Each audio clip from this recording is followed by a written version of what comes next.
This show was brought to you by MKB Bank, SES, and EY's Forensic and Integrity Services team.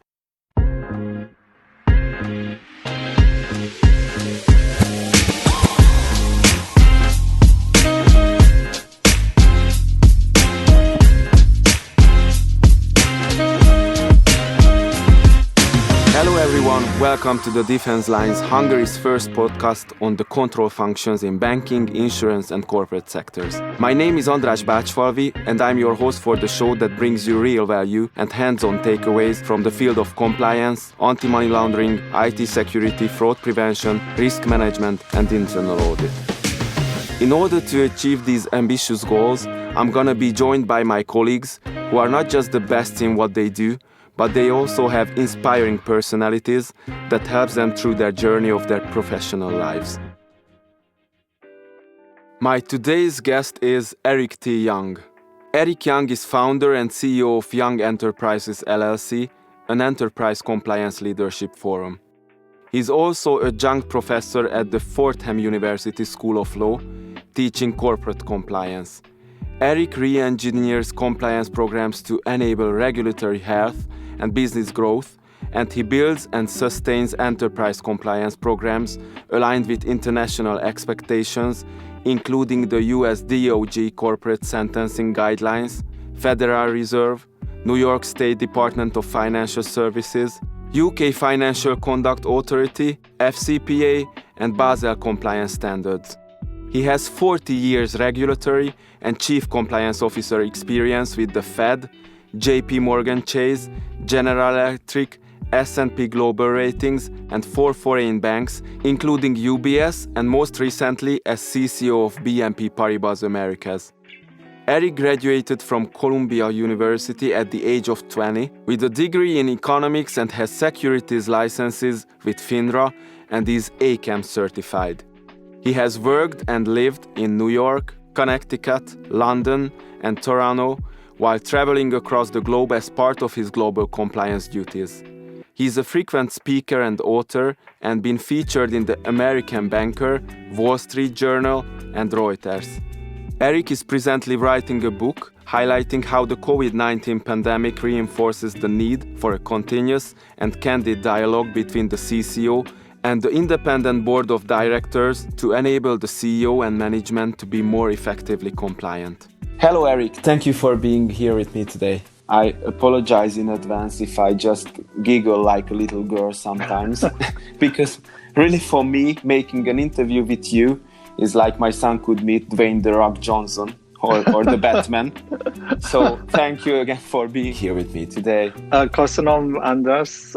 Thank you for inviting me to speak with you today. And I look forward to sharing common views, common challenges, and objectives together. I'm sure we will. So, as far as I know, you have started working as a compliance officer in 1983. By the way, that's the year I was born. So how come, So how come you stuck to this profession? Did you never get bored, lost, or fed up? What do you think? What is the charm of compliance? What makes it exciting and enjoyable for life? So you're absolutely correct. I began my career in 1980, actually, with the Federal Reserve Bank of New York, which is our U.S. central bank. And then you're absolutely right. I started my compliance career in 1983, and working with the Federal Reserve actually helped me move into compliance because I analyzed strategic proposals from foreign banks wanting to enter the U.S. and U.S. banks wanting to go overseas. So they had to not only explain their strategies, but demonstrate that they were complying with laws and regs. So it shows how strategy, growth, and complying actually are very connected and important for each other. I've never been bored with compliance because it's not only about managing regulatory and ethical risk, but also managing change. And change happens all the time. If you think of the pandemic, everything has changed. All economies, all industries, safety and health. It's not just banking. And laws and regs are changing, but so do companies and people. So it's changed both externally and internally. So how well a company manages change also helps manage the risks of gaps in controls, because with every change, there may need a change in process and therefore controls, behaviors of individuals, and ultimately not to harm customers and protect markets, and understanding and anticipating where those changes will be so we are prepared. I've never felt lost or fed up. Every job can be frustrating, as I'm sure we all face. And it's not compliance itself that can be frustrating. It's often the people that compliance is trying to change behaviors. And that might be management. It might be someone on the trading floor or a salesperson, and again, beyond banking.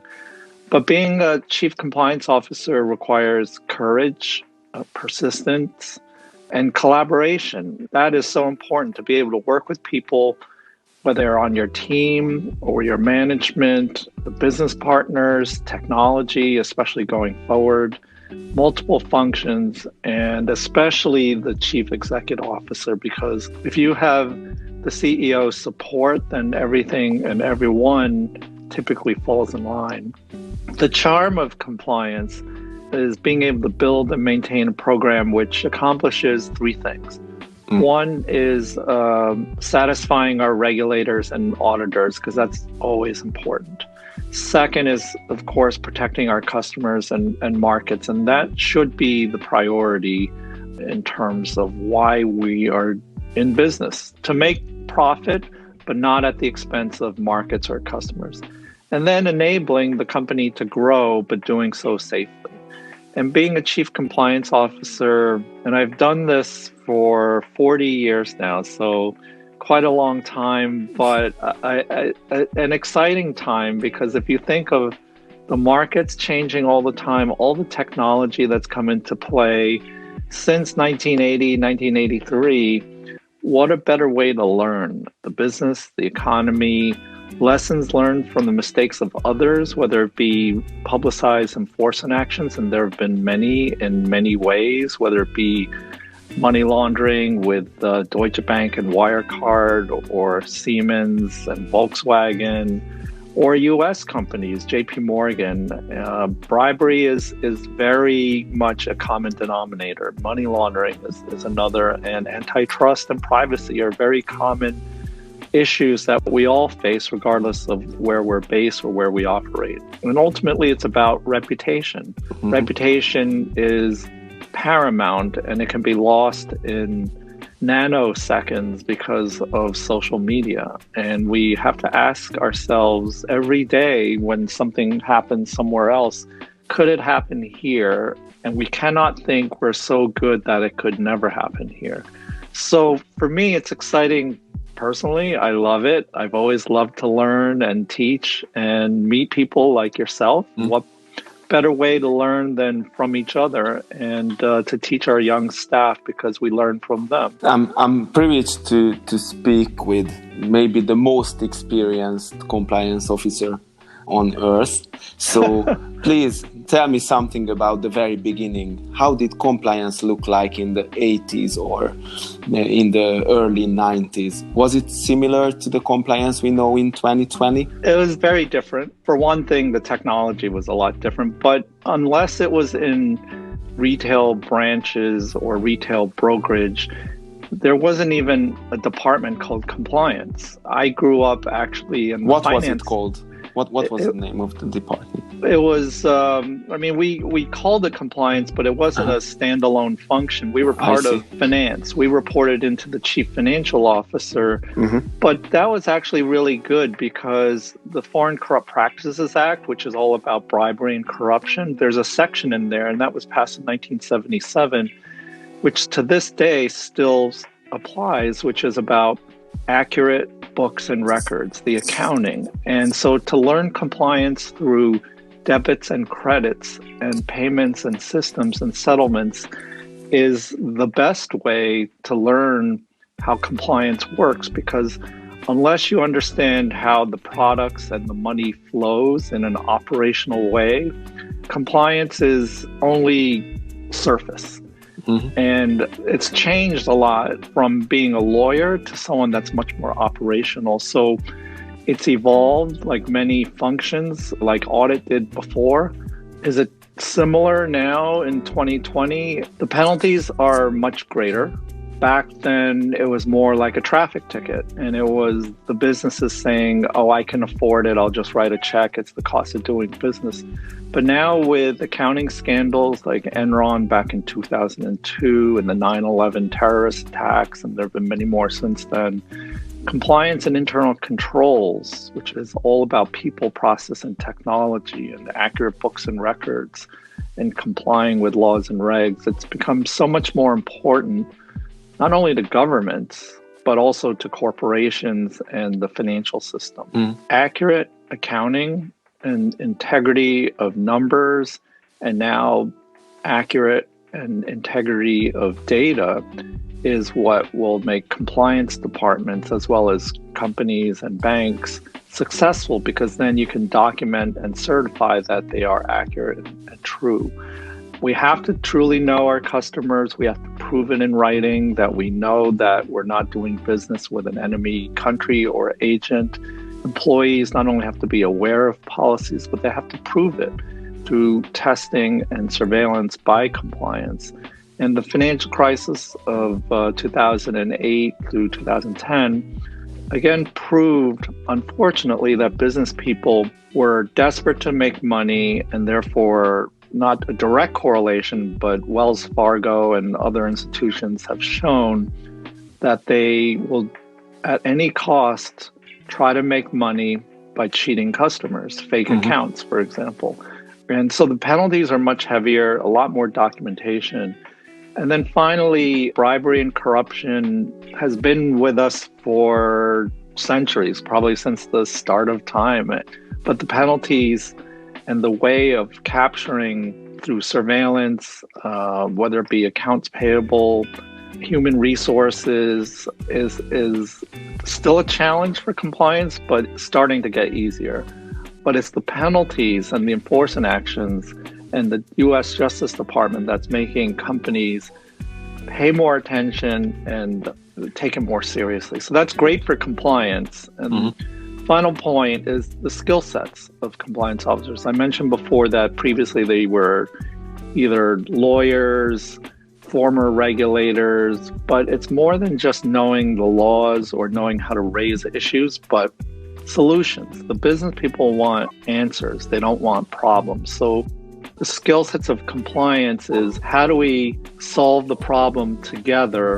And that's how we add value for the business. I see. You worked in the financial and in the corporate sector as well.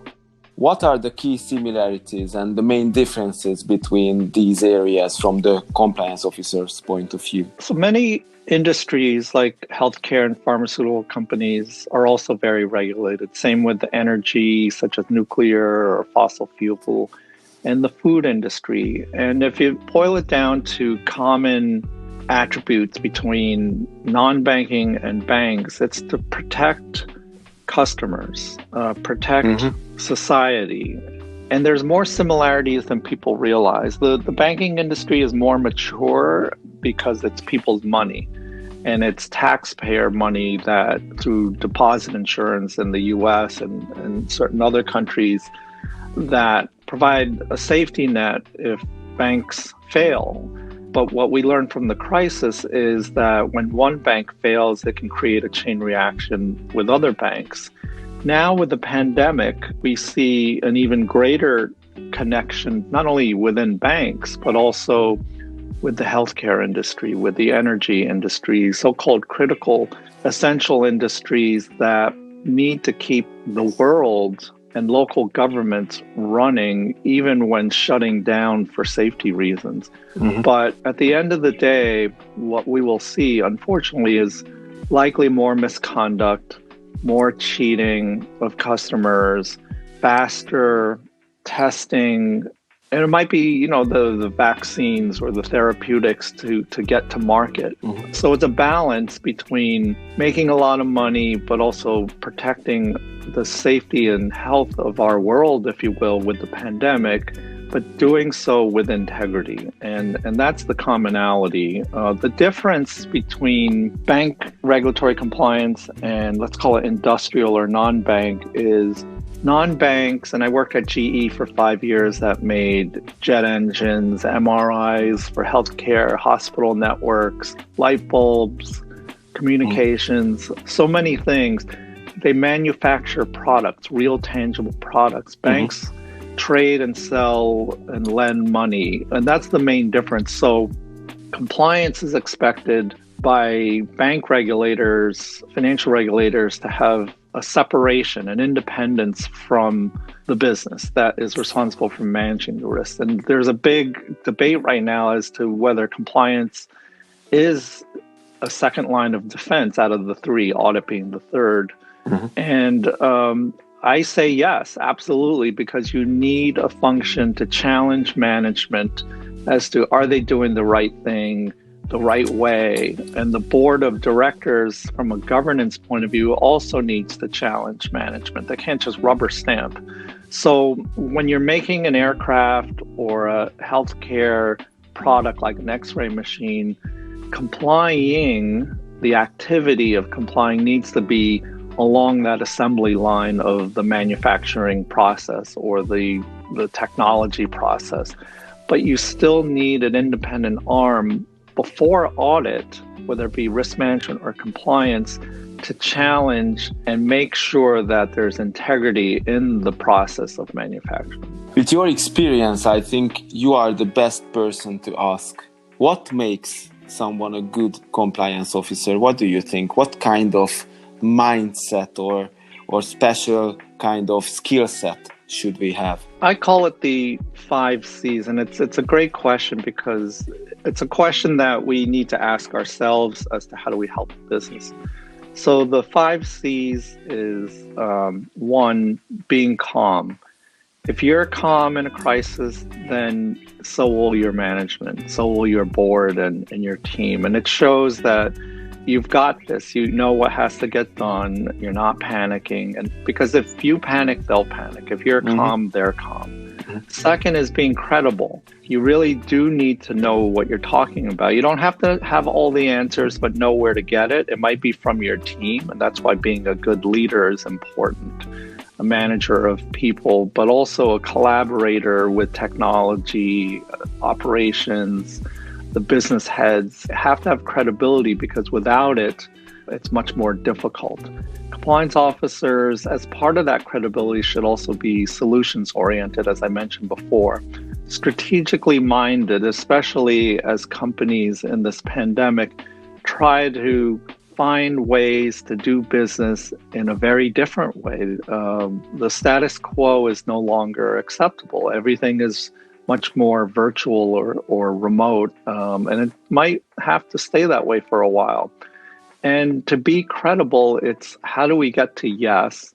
Sometimes you have to be conditional, so I call it yes if, because business people don't want to hear for the first answer, no, but they'd rather hear yes, because then you can partner with them. The third is confidence. Confidence is so important, and these are all connected, being credible and calm. But confidence, people want to feel leadership, and that's called gravitas. And some people say they're born with it. Some people say it's nurtured. It's probably both, but confidence is important. You don't have to know all the answers, as I said, but know how and where to get it, and then be timely and decisive. That's very important. You can't waffle back and forth. Business people don't want that. They think then you don't have, I call it a backbone. It's important to make tough decisions and clear decisions as to what and why in a storytelling way as to here's where we are, here's where we were, and here's where we're heading. Because if they see that there's a direction that shows that you have a vision and know the milestones and steps to get there. So it's like managing a project. And that's a skill set that compliance officers need to be better at is how do we get there? Do we take a car? Do we take a train? Are we going to Budapest, which is one of my wife's and my favorite cities, by the way. Oh, it's good to hear. Beautiful city. Thank you. And to be clear, that gives management confidence. And the most important to me is courage, because sometimes the compliance officer has to make tough recommendations. Sometimes they have to raise issues despite a lot of pressure not to raise them, which is whistleblowing and the potential for retaliation, whether subtle or not. But if you show courage, or your team shows courage with the other confidence, clarity, credibility, calm, that's a true leader. That's a true compliance officer. I'm going to teach and preach this 5C in Hungary. Okay. And I couldn't agree with you more. I really think that it is the best when business approaches you with the question, how can I do it? And not whether I can do it. I think the good question is how. Of course, if it's against the rules or laws, this is something different. But normally, how can I do it is the good question. Exactly. We live in a crazy world, so I can't avoid to ask you, what effect do you think COVID-19 is having on the financial market and especially on the compliance market from what you have seen?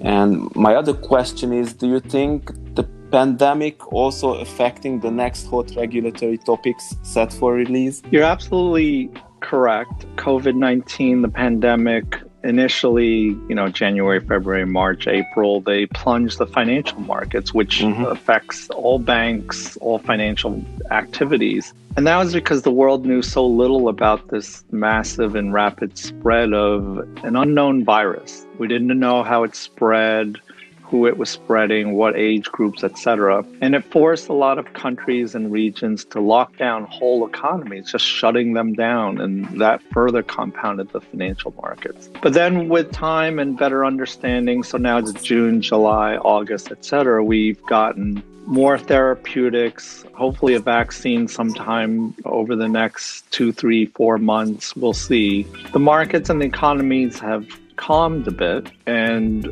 that is a reflection of growing confidence as businesses start to reopen in stages. Some small businesses, communities, large corporations, household names, some may never survive. Some have already shut down forever, unfortunately, either declaring bankruptcy or just shutting down. You'd never think some of these companies would ever stop. The challenge is, like the financial crisis, interdependence between supply chains and across industries.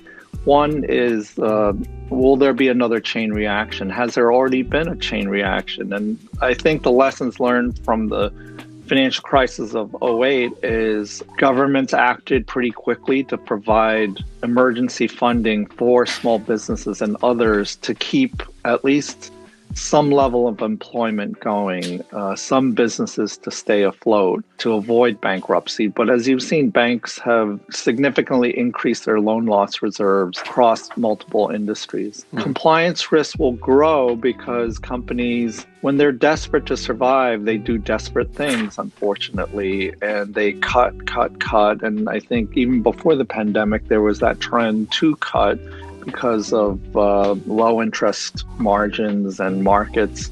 And the perception of compliance has always been overhead, that it's a cost as opposed to an investment, which is a big red flag because compliance staff are already under-resourced and overstressed without the right technology. And misconduct, and I hate to call it cheating, but that's what it is, will likely increase because businesses will want to survive. They live off their sales and they'll look for any and every way to sell. Of course, I'm generalizing, but I think we've seen that over and over again even before the 80s. And so it's just something that the regulators have to look out for. People have short memories, unfortunately, and they keep making the same mistakes over and over.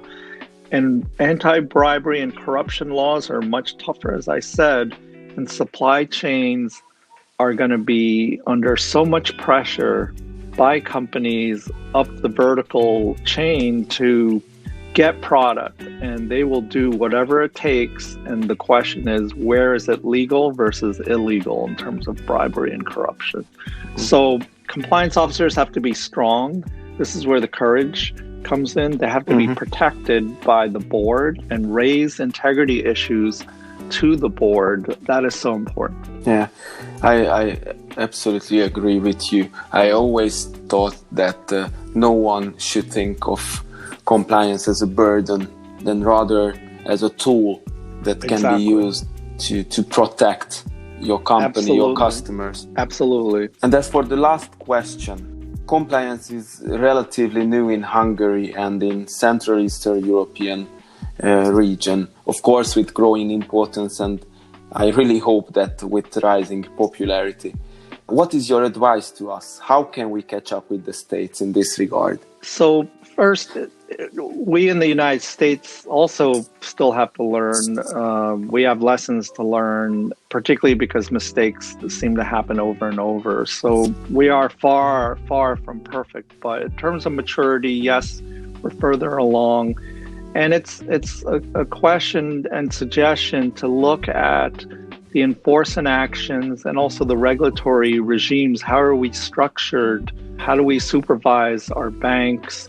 Not only in the US, but I would suggest in the United Kingdom and other mature financial systems such as Hong Kong, Japan, Australia, and Canada. Some of their laws are actually tougher than the US. The other thing is in the US, interestingly, the Federal Reserve, because it's also the central bank, tries to protect the bank, to help, almost like a parent, the bank get better. So even if it misbehaves, it looks for ways to protect and remediate the bank because it's so part of the global payment system. If one bank fails, so do so many others. So look at how the supervisory structure is set up, because some regulators are very enforcement driven. Others are more paternalistic, maternalistic, if you will, that try to help institutions. Now, the Department of Justice is very much an enforcement arm. They're the legal arm, if you will, that sentence people and companies, but it's their sentencing guidelines and their effective compliance program guidance. And most recently in 2020, and I'm happy to send you the link to it, the internet site, which gives very prescriptive and detailed guidance around what the Department of Justice expects to have an effective compliance program. It's a roadmap, and I call it an open book test. If you don't know the answers to this open book test, then they're going to penalize you even more because they're expecting you to have these controls and processes and culture at the top and throughout the organization to be in place. And they also cover specific topics like Foreign Corrupt Practices Act, cybersecurity, data privacy. Europe is actually ahead in many ways with GDPR on data privacy and data governance. We're following Europe. And then the enforcement actions, which are publicly available, they are excellent ways to see what not to do because of mistakes by other companies and banking or otherwise. It's good to look at both. And they're also very good to see and self-assess, could it happen here? That's the most important question is, could it happen at your own organization or at another institution that you do a large concentrated business with, whether it be within Hungary or other European institutions, the Nordic banks and money laundering, there are a lot of lessons learned there. There are a lot of lessons learned. So learn from their mistakes to prevent your own mistakes. So asking, could it happen here? And that's done through compliance risk assessments, which we could probably talk for hours about, but it's basically how do you demonstrate and prove high, medium, and low risks, and then you prioritize around mostly the high risk, but not ignoring the low risk because suddenly they become high risk. But I'd be happy to work with you going forward to assess, recommend, and further upgrade in future sessions or discussions how to strengthen the regulatory compliance program for Hungary at the government and the corporate level. Sounds great. So thank you very much, Eric. It was really a pleasure and honor talking to you. Likewise. I really enjoyed it. Köszönöm. Thank you.